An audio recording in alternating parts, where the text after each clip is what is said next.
하겠습니다. 다니엘의 하나님, 나의 하나님. 이 고백은 다니엘이 섬기던 하나님과 오늘 저와 여러분들이 섬기는 하나님이 동일한 분이시라고 하는 그런 고백입니다. 그래서 다니엘의 하나님, 나의 하나님. 근데 우리가 종종 이런 생각을 할 때가 많아요. 다니엘의 하나님이 과연 오늘 우리의 하나님이냐? 그런 의문을 제기할 때가 없지 않아 있습니다. 성경에 기록되어 나오는 하나님이 오늘 저와 여러분들이 섬기고 있는 그 하나님과 동일한 하나님이신가? 왜냐하면 다니엘에게 응답해 주시고 찾아와 주시고 또 말씀해 주시고 역사해 주시던 그 하나님이 오늘 저와 여러분들이 살아가는 삶의 현장에서도 찾아와 주시고 만나 주시고 또 역사해 주신다고 하면은 우리가 조금도 의문을 제기하지 않겠지만은 그렇지 못할 때가 우리에게 있다고 하는 것을 우리가 생각하기 때문에 그런 의문을 제기하게 되어지는 것입니다. 그러나 여러분, 다니엘이 섬기던 하나님이나 성경에 기록되어 나오는 이 하나님이 오늘 저와 여러분들이 섬기는 그 하나님과 동일하신 분이라고 하는 사실을 우리가 깨달을 수 있습니다. 성경은 하나님은 어제나 오늘이라 영원토록 변함이 없으신 분이다. 우리에게 말씀을 해주시고 계십니다. 계시록 1장 8절 말씀을 한번 같이 읽어봅니다. 시작. 주 하나님이 이르시되 나는 알파와 오메가라. 이제도 있고 전에도 있었고 장차 올 자요 전능한 자라 하시더라. 하나님은 알파와 오메가, 처음과 나중, 전에도 계셨고 지금도 계시고 장차 오실 분이다. 히브리서 13장에도 보면은 하나님은 어제나 오늘이나 영원토록 동일하신 분이시다. 그렇게 이제 말씀을 하시고 계십니다. 그러므로 다니엘의 하나님이 오늘 저와 여러분들이 섬기는 그 하나님과 동일하신 분이신 것입니다. 그러면은 다니엘이 섬기던 그 하나님이 과연 어떤 하나님이시냐? 우리가 오늘 읽은 이 성경 말씀과 다니엘서를 이제 통해서 과연 다니엘이 섬기던 하나님이 어떤 하나님이었는지를 함께 살펴보면서 오늘 그 하나님이 우리들 가운데도 다니엘에게 역사하신 것처럼 우리 가운데도 역사하고 계신다는 사실을 깨닫는 저와 여러분들이 되어야 할 것입니다. 그러면 첫째로 다니엘이 섬기던 하나님은 어떤 하나님이냐? 한번 같이 읽어봅니다. 시작. 하나님은 자기 백성이라 할지라도 잘못할 때는 징계하시는 공의의 하나님이십니다. 하나님은 자기 백성이라 할지라도 바르게 살지 않고 잘못 살아갈 때는 반드시 채찍을 들고 징계도 하시는 공의의 하나님이시다. 이것을 이제 우리에게 이 다니엘서 1장이 교훈하고 있는 것입니다.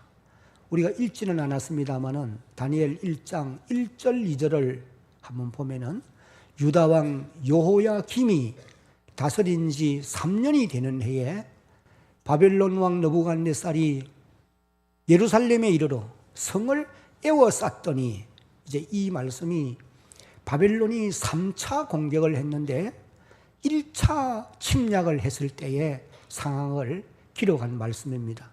이때가 주전 약 605년경으로 그렇게 이제 우리가 보시면은 틀림이 없습니다. 2절 말씀에 보면은 주께서 하나님께서 유다 왕 요야김과 하나님의 전 예루살렘 성전을 말하지요. 그 예루살렘 성전 그릇 얼마를 그의 손에 느부갓네살 손에 넘기심에 하나님이 넘기셨다. 다시 말하면은 바벨론 왕 느부갓네살로 하여금 남쪽 유다를 침략하도록 하나님이 허락해 주셨다. 그런 의미의 말씀이에요. 유대 나라는 조금 전에 말씀드린 대로 3차에 걸쳐서 바빌론의 침략을 받았는데 오늘 읽은 이 본문의 내용이 1차 침략 때에 있었던 사건이고 2차는 여호야김이 왕으로 있을 때에 열왕기하 24장 10절을 읽어보면 주전 597년경에 침략을 받았던 것을 봅니다. 그리고 이제 3차가 586년, 주전 586년 시드기야 왕 제11년째 되는 해에 이 바벨론 왕이 군대를 이끌고 예루살렘을 점령하고 유대 나라는 그때 완전히 멸망을 받고 예루살렘 성전도 불타고 마는 그런 경지에 이르게 되었던 것입니다.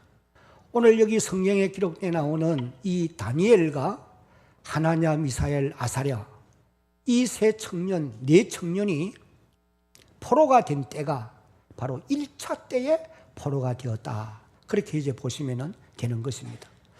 여기 이 네 청년은 1장을 우리가 읽어보아서 읽어보면 알 수 있습니다만은 왕족이나 귀족의 후손들이에요. 그러니까 이스라엘 나라에서는 아주 용모도 아름답고 학문과 지식에 뛰어난 정말 엘리트들이다. 내일의 이스라엘을 이끌고 갈, 남유다를 이끌고 갈 지도자들이 될 이런 귀한 청년들이었다는 것입니다. 게다가 이 청년들은 어릴 때부터 말씀의 훈련을 잘 받았기 때문에 정말 하나님을 신실하게 잘 섬기던, 경외하던 그런 청년들이었습니다. 그럼에도 불구하고 이 청년들이 바빌론 땅, 이방의 나라에 포로로 잡혀가는 그런 아픔을 겪게 되었다라고 하는 사실. 여러분, 우리는 이럴 때 많은 의문을 제기합니다. 하나님을 잘 섬기는 사람들이 잘 되어야지 왜 이런 고난을 받아야 할까? 그런데 이 청년들이 그렇게 하나님을 잘 섬기는 사람들이었고 아주 특출한 인물들이었음에도 불구하고 포로가 되어져 간 이유는, 근본적인 이유는 그들 자신의 잘못은 결코 아닌 것입니다. 하나님의 말씀을 우리가 종합해서 보면은 이 청년들이 포로가 되어져 간 이유는 그들의 조상들이 하나님과 맺은 언약을 지키지 않고 불순종함으로 인하여서 공의의 하나님이 말씀의 약속대로 하나님의 백성들을 징계하기 위해서 이방인의 손에 넘겨준 결과로 이와 같은 일이 있게 된 것이다 라고 하는 사실을 깨닫게 되어진다는 것입니다. 여러분, 우리가 신명기 28장을 읽어보면 하나님이 모세를 통해서 이스라엘 백성들과 저 모압 평지에서 하나님이 언약을 맺으시는 그런 내용을 우리가 볼 수가 있어요. 거기 보면은 하나님과 이스라엘 백성들이 맺은 언약의 내용이 1절로 68절까지 아주 긴 내용으로 언약을 맺고 있습니다. 그 앞부분을 보면은 1절로 14절까지에서는 너희가 만일, 하나님이 자기 백성 이스라엘 백성들에게 말씀합니다. 너희가 만일 내 말을 삼가 듣고 내 말에 순종하여 살면 내가 너희를 축복할 것이다. 너희가 이 땅에 살아가면서 앉아도 일어서도 나가도 들어가도 들에 나가서도 짐승들도 너희들의 손대는 모든 일에 하나님이 복 주실 것을 약속을 하십니다. 그러나 이제 15절 이후부터 68절까지 아주 긴 내용으로 너희가 내 말을 듣지 아니하고 불순종하게 되면 하나님이 너희를 징계할 것이다. 진노할 것이다. 어떤 표현에는 저주할 것이다. 그렇게 이제 말씀하신 것을 우리가 볼 수가 있는 것입니다. 특별히 15절 말씀을 읽어보면 신명기 28장 15절 다 같이 시작. 네가 만일 네 하나님 여호와의 말씀을 순종하지 아니하여 내가 오늘 네게 명령하는 그의 모든 명령과 규례를 지켜 행하지 아니하면 이 모든 저주가 네게 임하며 네게 이를 것이니 그러면서 이제 16절부터 하나님이 불순종의 걸음을 걸어가게 되면은 하나님이 자기 백성이라 할지라도 반드시 이렇게 징계할 것이다. 이것을 말씀한 내용을 볼 수가 있어요. 그런데 그 여러 가지 내용들 가운데 32절을 보면은 네 자녀를 다른 민족에게 빼앗기고 종일 생각하고 찾음으로 눈이 피곤하여 지나 네 손에 힘이 없을 것이라. 힘이 없어요. 자녀를 찾아오고 싶지만은도 능력이 없으니까 찾아올 수가 없는 그런 고난을 겪게 된다. 이것을 말씀을 하셨습니다. 그리고 또 41절을 읽어보면은 한번 같이 41절을 소리내서 읽겠습니다. 네가 시작. 네가 자녀를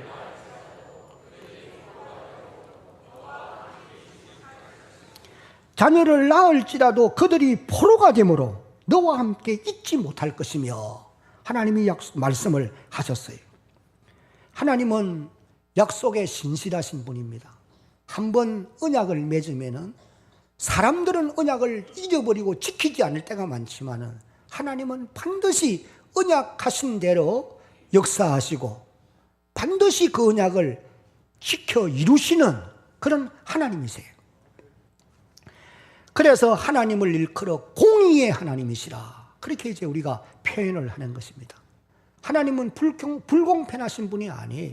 자기 백성들을 향하여서도 반드시 공의로 행하시는 그런 하나님이심을 성경이 말씀하고 있어요. 그런데 우리가 한 가지 잊어버리지 말아야 될 것이 뭐냐 하면은 하나님은 공의의 하나님이시되 사랑을 배경으로 하고 공의를 행하시는 분이다 라고 하는 것을 우리 성도들은 깨달아야 되는 것입니다. 하나님이 자기 백성과 언약을 맺고 불순종하는 이들을 공의대로 바로 징계하고 그들을 저주한다고 하면은 그들이 살아남을 수가 없어요. 그래서 하나님은 비록 자기 백성들과 언약을 맺었지만은 불순종의 걸음을 걷고 징계를 받아 마땅한 사람들이지만은 먼저 하나님이 경고를 하십니다. 너희가 회개하고 돌이켜 내게로 돌아오라. 그리하면 내가 용서할 것이다. 하나님이 이것을 먼저 말씀하세요. 그래서 여러분들이 하박국서를 읽어보면은 하나님이 선지자 하박국을 통해서 바벨론의 침략을 받기 이전에 아주 무서운 잔인한 갈대아 사람을 일으켜서 바로 이 갈대아 사람들이 바벨론 사람들입니다. 갈대아 사람들을 일으켜서 너희를 징계할 것이니 너희가 회개하고 내게로 돌아오라. 선지자 하박국은 자기 백성들을 향하여서 계속 호소합니다. 물론 당시대의 사람들인 선지자들 가운데 선지자 이사야나 예레미야 많은 선지자들이 그것을 호소하고 있어요. 특별히 이사야서 같은 내용을 읽어보면은 하늘이여 들으라 땅이여 귀를 기울이라 내가 자식을 양육하였거늘 저들이 나를 거역하였도다. 소는 임자를 알고 나귀는 주인의 구유를 알건만은 내 백성은 나를 알지 못하고 그릇 행하여 자기 갈 길을 가는도다. 저들이 머리부터 발끝까지 매를 맞아서 흔적이 터진 것과 매맞은 것밖에 없는데 그래도 돌아오지 아니하고 회개치 아니한다. 하나님이 단시간은 이사야서 1장의 내용을 우리가 읽을 수 있단 말이에요. 예레미야 선지자와 같은 사람도 1차 포로가 있은 이후에도 너희가 회개하고 돌아오면은 하나님이 이 땅을 긍휼히 여기실 것이고 하나님이 이 땅을 회복시켜 주실 것이다. 눈물로 호소하지만은 자기 백성들이 회개치 않습니다. 그러므로 결국은 하나님께서 그 백성들을 갈대아인의 손, 바벨론 손에 넘기고 말았던 것입니다. 사랑하는 성도 여러분, 하나님은 오늘도 우리 성도들에게 대해서도 우리가 잘못 살아가면은 반드시 채찍을 들고 징계도 하시는 하나님이시다. 깨달으시기를 바랍니다. 히브리서 12장 6절로 11절까지를 보면은 히브리서 기자가 우리에게 이것을 말씀합니다. 주께서 그 사랑하시는 자를 징계하시고 그가 받으시는 아들마다 채찍질 하심이라 하였으니 7절 너희가 참음은 징계를 받기 위함이라. 하나님이 아들과 같이 너희를 대우하시나니 어찌 아버지가 징계하지 않는 아들이 있으리요? 없다는 겁니다. 8절 다 같이 시작. 징계는 다 받는 것이거늘 너희에게 없으면 사생자요 친아들이 아니니라. 9절 또 우리 육신의 아버지가 우리를 징계하여도 공경하였거든 하물며 모든 영의 아버지께 더욱 복종하여 살지 않겠느냐. 10절 그들은 잠시 자기의 뜻대로 우리를 징계하였거니와 오직 하나님은 우리의 유익을 위하여 그의 거룩하심에 참여하게 하시느니라. 여기에 다시 앞에 하나님이 우리를 징계로 인하여 고난의 골짜기에 몰아넣는 이유가 어디 있느냐? 그 목적은 그의 거룩하심에 우리를 참여하게 만들기 위함이다. 하나님 말씀하시기를 내가 거룩하니 너희도 구별되게 살아야 된다. 거룩해야 된다. 하나님의 백성은 하나님의 백성답게 살아야 되고 그리스도인은 그리스도인답게 살아가야 되고 성도는 성도답게 살아가야 되는 것이 하나님의 원하시는 바라는 거죠. 그렇게 하지 아니하니까 하나님이 그렇게 만들기 위해서 징계를 하고 계신다. 이것을 이제 말씀합니다. 그 다음에 11절에도 보면은 무릇 징계가 당시에는 즐거워 보이지 않고 슬퍼 보이나 그 징계를 받은 후에 그로 말미암아 연단을 받은 자들은 그 다음에 시작 의와 평강의 열매를 맺느니라. 의와 평강의 열매를 맺도록 하기 위해서다. 그렇게 말씀을 하고 있습니다. 여러분 그러므로 성도들은 고난 중에 있다 하더라도 어떤 상황에 있다 하더라도 하나님의 말씀대로 바르게 살아가기 위해서 노력하는 그런 주의 백성들이 꼭 되어야 합니다. 여러분들이 당면한 현실이 힘들고 어렵습니까? 여러 가지 고난의 골짜기에 있을 수 있어요. 환경의 변화로 인해서도 가정의 여러 가지 일들로 인해서도 우리가 힘들 때를 살아갈 수 있습니다. 그러나 어떤 상황 가운데서도 하나님의 말씀대로 내가 바르게 살리라 결심하고 노력해가는 그런 여러분들이 되어야 할 줄로 믿습니다. 왜냐하면 그 과정을 통해서 여러분들이 주님의 거룩한 사람으로 변화되어 갈 수 있기 때문에 그렇다는 거예요. 오늘 우리가 읽은 8절 말씀을 보면은 다니엘과 그 세 친구가 하나님 말씀대로 바르게 살려고 굳은 결심을 가지는 이런 모습을 이제 우리가 보게 됩니다. 8절을 다 같이 한 번 더 소리내서 읽겠습니다. 8절 시작. 다니엘은 뜻을 정하여 왕의 음식과 그가 마시는 포도주로 자기를 더럽히지 아니하리라 하고 자기를 더럽히지 아니하도록 환관장에게 구하니. 여기 뜻을 정한다고 하는 말은 결심한단 말이죠. 굳은 결심을 가지는 것을 가리키는 말씀입니다. 다니엘과 그의 세 친구가 어떤 결심을 가지느냐? 이들의 결심이 그렇게 무슨 큰 역사를 변화시킬 만한 그런 결심은 아니에요. 하나는 포도주를 마시지 않겠다. 우상의 제물로 드려졌던 고기를 먹지 않겠다. 이런 결심이에요. 이방 땅에 포로되어 와서 살아가고 있는 이 청년들이 포도주 한 잔 마시는 거 누가 볼 때에 흠을 잡겠습니까? 거기서 주는 고기 그거 먹는 거 누가 나무라겠느냔 말이에요. 그러나 그들이 마음속에 신앙 양심으로 이건 하나님의 말씀에 어긋나는 것이다. 양심에 신앙 양심으로 그것을 마실 수가 없는 거예요. 다른 사람들이 볼 때는 이상하게 보이는지 몰라도 자신들의 신앙 양심으로 이건 하나님이 기뻐하는 일이 아니겠다. 그래서 마음에 결심하는 거죠. 이런 것들로 인하여 내가 하나님 앞에 더러워져서는 안 되겠다. 나는 구별되게 살아야 되겠다. 한마디로 말하면은 나는 비록 포로되어 이 땅에 있지만은 하나님의 말씀대로 살아가리라. 그런 이제 결심을 가지게 되어진 것입니다. 사랑하는 성도 여러분, 오늘 저와 여러분들도 우리의 환경이 어떻게 바뀌든지, 좋은 일이 있든지 어려운 일이 있든지 어떤 상황 가운데서도 하나님의 말씀 따라 거룩한 삶을 살아가리라, 이런 마음의 결심과 각오를 가질 수 있는 여러분들이 되어지기를 주의 이름으로 당부합니다. 그리스도인이면 그리스도인답게 살아야 되겠다, 이런 마음의 결심이 필요해요. 특별히 하나님의 교회를 앞장서서 섬기는 대한교회 중직자 여러분, 지금처럼 예수 믿으면 안 됩니다. 그건 구별된 삶이 아니란 말이에요. 내가 지금처럼 살지 아니하리라. 여러분, 땅에 남은 인생 걸음이 얼마라고 보십니까? 남은 세월을 사는 동안에는 내가 예배 생활을 제대로 하겠다, 기도 생활도 바로 하리라, 일주일에 새벽기도 하루 하라는데도 못해요. 개인적으로 불러놓고 물으면은 기도한다고 하겠죠. 언제 기도합니까? 물으면은 얼버무릴 수 있겠죠.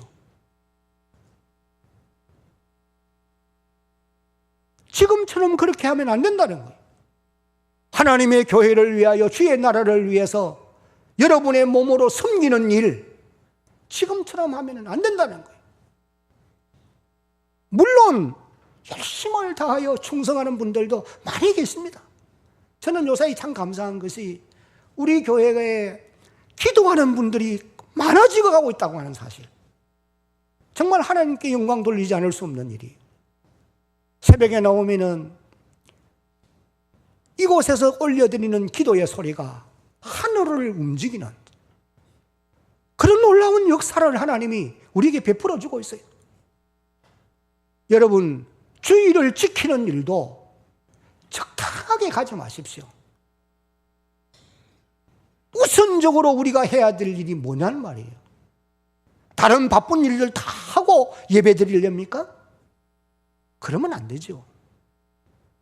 여러분, 우리가 하나님 앞에 올려드리는 예물에 있어서도 내가 바르게 섬기며 살리라, 하나님의 것을 하나님께 구별해 드리며 살리라, 마음에 결심하고 가면은 하나님이 힘 주실 줄로 믿으시기를 바랍니다. 결심이라고 하는 것이 얼마나 중요한지 몰라요. 뜻을 정하고 하는 것과 되는 대로 하는 것은 엄청난 차이가 있는 것입니다. 저는 우리 대한교회 앞장선 모든 주의 귀한 종들이 마음에 다시 한번 결심하고 내가 하나님의 말씀대로 어떻든지 좀 바르게 살아가리라, 이런 각오를 가지고 살아갈 수 있는 그런 여러분들이 되어지기를 다시 한번 주의 이름으로 당부합니다. 바울이 로마서 14장 8절을 보면은 같이 한번 읽어봅니다. 시작. 우리가 살아도 주를 위하여 살고 죽어도 주를 위하여 죽나니 그러므로 사나 죽으나 우리가 주님의 것이로다. 우리가 주님의 소유라는 거죠. 사도 바울의 이런 결심과 고백이 오늘 우리 모든 성도들의 결심과 고백이 되어질 수 있기를 예수님의 이름으로 축복합니다. 두 번째, 다니엘이 섬기던 하나님은 어떤 하나님이냐? 같이 한번 읽어봅니다. 시작. 자기 백성을 버려두지 않고 끝까지 돌보시는 사랑의 하나님이십니다.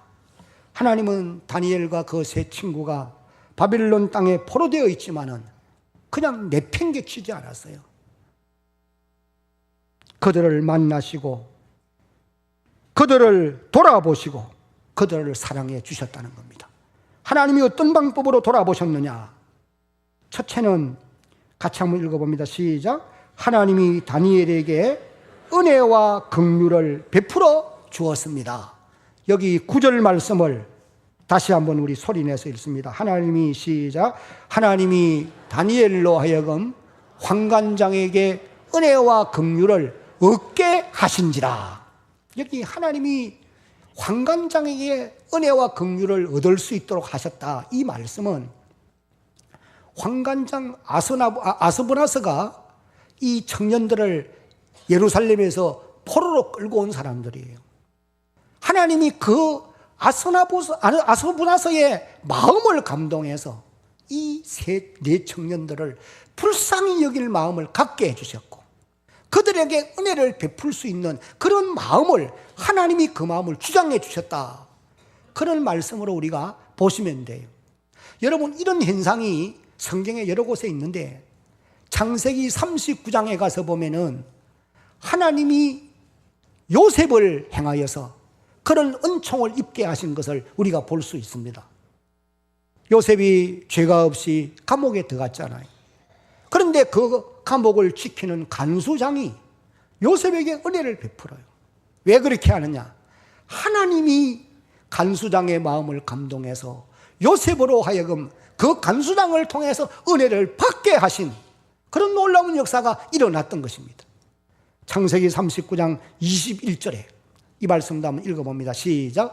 여호와께서 요셉과 함께 하시고 그에게 인자를 더하사 간수장에게 은혜를 받게 하시매. 하나님은 오늘도 자기 백성들을 돌보시고 은혜와 긍휼을 베풀어 주시는 사랑의 하나님이심을 여러분 믿으시기를 바랍니다. 주날 항상 돌보시고 주날 항상 지키시네. 날 항상 지키시고 날 항상 돌보시는 하나님이 계신다는 거예요. 그래서 출애굽기 33장 19절 하반절에 보면은 이렇게 말씀하세요. 하나님이 나는 은혜 베풀 자에게 뭘 베풀고?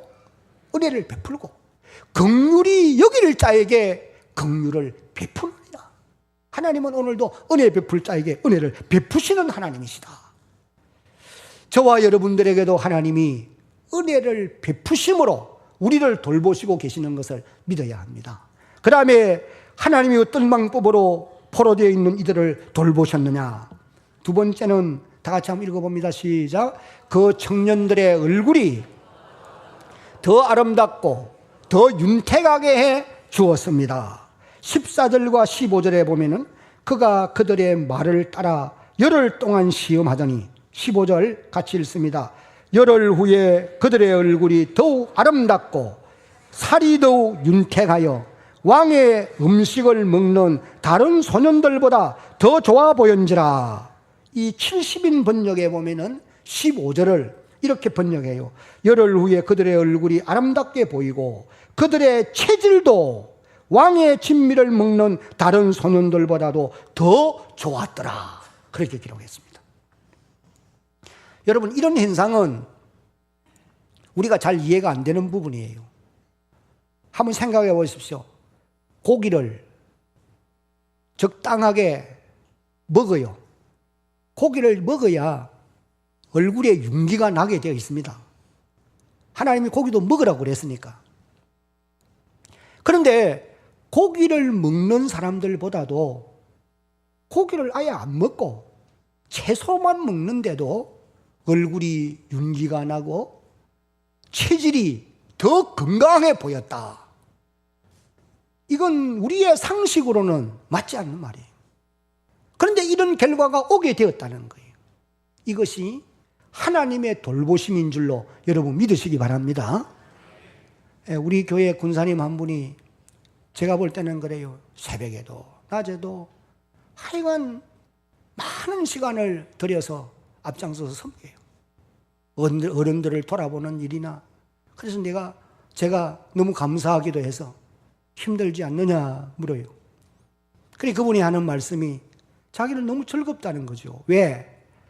이 일들을 하기 전에는 항상 누워 살았다는 거예요. 왜? 아파서, 몸이 아파서. 근데 하나님이 열심히 일하는 그에게 얼굴에 윤기가 흐르게 하고 체질이 강해지도록 만들어 주셨다는 거예요. 여러분, 이런 고백이 체험한 사람만이 할 수 있는 일 아니겠어요? 저는 우리 대한교회 교우님들이 연세가 든 분들이 많으니까 몸이 아픈 분이 너무 많아요. 늘 마음이 아파요. 여러분, 하나님이 이 네 청년의 얼굴을 윤택해 하시고 체질을 강하게 해주셨듯이 여러분들에게도 그런 은혜의 돌보심을 베풀어 주시는 역사가 있기를 예수님의 이름으로 축복합니다. 크게 아멘. 주의 도우심을 구하시기를 바랍니다. 그 다음에 하나님이 포로된 이들을 어떤 방법으로 돌보셨느냐. 세 번째는 다 같이 한번 읽어봅니다. 시작. 다른 청년들보다 10배나 뛰어난 지혜와 총명을 더하여 주었습니다. 여러분 17절로 21절까지입니다. 하나님이 이 네 소년에게 학문을 주시고 모든 서적을 깨닫게 하시고 지혜를 주셨으니 다니엘은 모든 환상과 꿈을 깨달아 알더라. 20절로 갑니다. 같이 한번 읽어봅니다. 시작. 왕이 그들에게 모든 일을 묻는 중에 그 지혜와 총명이 온 나라 박수와 술객보다 10배나 나은 줄을 아니라. 다니엘은 고레서 원년까지 머물게 되었더라. 그렇게 기록합니다. 하나님이 다니엘, 하나냐, 미사엘, 아사랴, 사드락, 메삭, 아벳느고에게 그 나라의 청년들보다도 10배가 뛰어난 지혜와 총명을 하나님이 더하여 주셨다. 야고보 1장 5절을 보면은 야고보 선생님이 우리에게 이렇게 말씀하세요. 너희 중에 누구든지 지혜가 부족하다고 생각되거든 모든 사람에게 후일 주시고 풍성히 준단 말이죠. 그 다음에 뭐하지 않는 꾸짖지도 아니하시고 주시는 그 하나님께 구하라. 한번 따라합시다. 그리하면 주시리라. 우리가 하나님의 뜻대로 하나님 말씀대로 내가 바르게 살리라 마음의 결심을 가지고 여러분들도 기도하면 10배의 뛰어난 지혜와 총명을 주신 그 하나님이 우리에게도 주실 것을 여러분 믿으시기 바랍니다. 저는 어릴 때부터 이런 기도를 드려왔어요. 학생 때부터 늘 이런 기도를 드려요. 하나님, 내게 지혜를 주십시오. 그렇다고 해서 공부를 잘했냐? 그건 아니에요. 여러분, 공부를 잘하는 거하고 지혜가 있는 거하고는 좀 차이가 있습니다. 물론 지혜로운 사람이 공부도 잘할 수 있지만은도, 그러나 하나님의 주시는 지혜는 공부 잘하라고 주는지는 아닌 것 같아요. 우리가 이 세상 살아갈 때에 필요한 것이 뭐예요? 가장 중요한 것은 지혜입니다. 그래서 여러분들도 늘 기도할 때 하나님 내게 삶의 지혜를 주십시오. 삶의 지혜를 주십시오. 이것이 대단히 중요한 것입니다. 하나님이 사랑하는 그들에게 10배나 뛰어난 지혜와 총명을 더하여 주셨다. 이제 마지막으로 다니엘이 섬기던 하나님은 어떤 하나님이냐? 다 같이 이제 시작. 자기 백성을 환난 가운데서 건져주시는 구원의 하나님이십니다. 2장, 3장 계속해서 넘어가면서 보면은 하나님이 이 네 청년들이 환난을 만나고 위경을 당할 때에 그들을 거기서 건져주시는 구원의 하나님으로 그들에게 나타나 주시는 이런 놀라운 역사를 보게 되는 것입니다. 2장 13절에 보면은 왕의 명령이 내림에 지혜자들은 죽게 되었고 다니엘과 그 친구들도 죽이려고 찾았더라. 생명의 위협을 당면한 그런 어려움입니다. 느부갓네살 왕이 꿈을 꾸고 그 꿈 자체를 잃어버린 거예요. 바빌론의 박사들, 술객들, 점쟁이들을 불러놓고 내 꿈을 찾아내라고 말합니다. 누가 그 꿈을 찾아낼 수 있으며 그 꿈을 해석할 수 있겠습니까? 그래서 다니엘도 함께 죽게 된 거예요. 그래서 이 네 청년이 하나님 앞에 기도합니다. 간절히 기도했더니 하나님이 그날 밤에 다니엘에게 왕이 꾼 그 꿈을 환상으로 계시로 보여주신 거예요. 그래서 왕에게 나가서 그 꿈을 알려주고 정확하게 해석해 주잖아요. 그 일로 인하여서 왕이 벌떡 일어나더니 다니엘 앞에 절을 하고, 그런 군주가 포로된 청년에게 절을 하고, 그리고는 많은 상을 베풀고 다니엘의 지위를 바벨론의 모든 지혜자들의 어른이 되게 하고, 그의 친구들은 다니엘의 요구대로 지방 고을을 다스리는 권세를 얻게 하는 놀라운 역사가 일어났어요. 그래서 하나님께 다니엘이 그 일로 인하여 찬양을 드리는 이런 놀라운 광경을 우리가 보게 되어지는 거예요. 하나님이 생명의 위협을 받는 그들을 거기서 건져내는 거예요. 3장에 넘어가면은 사드락 메삭 아벳느고 이 세 청년이 왕의 신상 앞에 절하지 않는 일로 인해서 풀무불에 던져지잖아요. 그런데 거기서도 하나님이 그들을 건져내시는, 여러분이 3장을 좀 정신을 바짝 차리고 읽어보면은 온몸에 전율을 느낄 정도로 정말 놀라운 역사입니다. 풀무불이 여기에 타고 있어요. 왕의 명령이 엄합니다. 너희가 신상 앞에 절하지 아니하면 저기에 던져 넣는다. 세 청년이 대답하기를, 왕이여, 우리가 섬기는 하나님이 당신이 저기에 우리를 던져 넣어도 건져내실 것입니다. 만약에 그리 아니하고 우리가 거기서 죽는다 하더라도 우리는 당신의 신상 앞에 절할 수 없습니다. 여러분, 아무나 그런 말 할 수 없죠.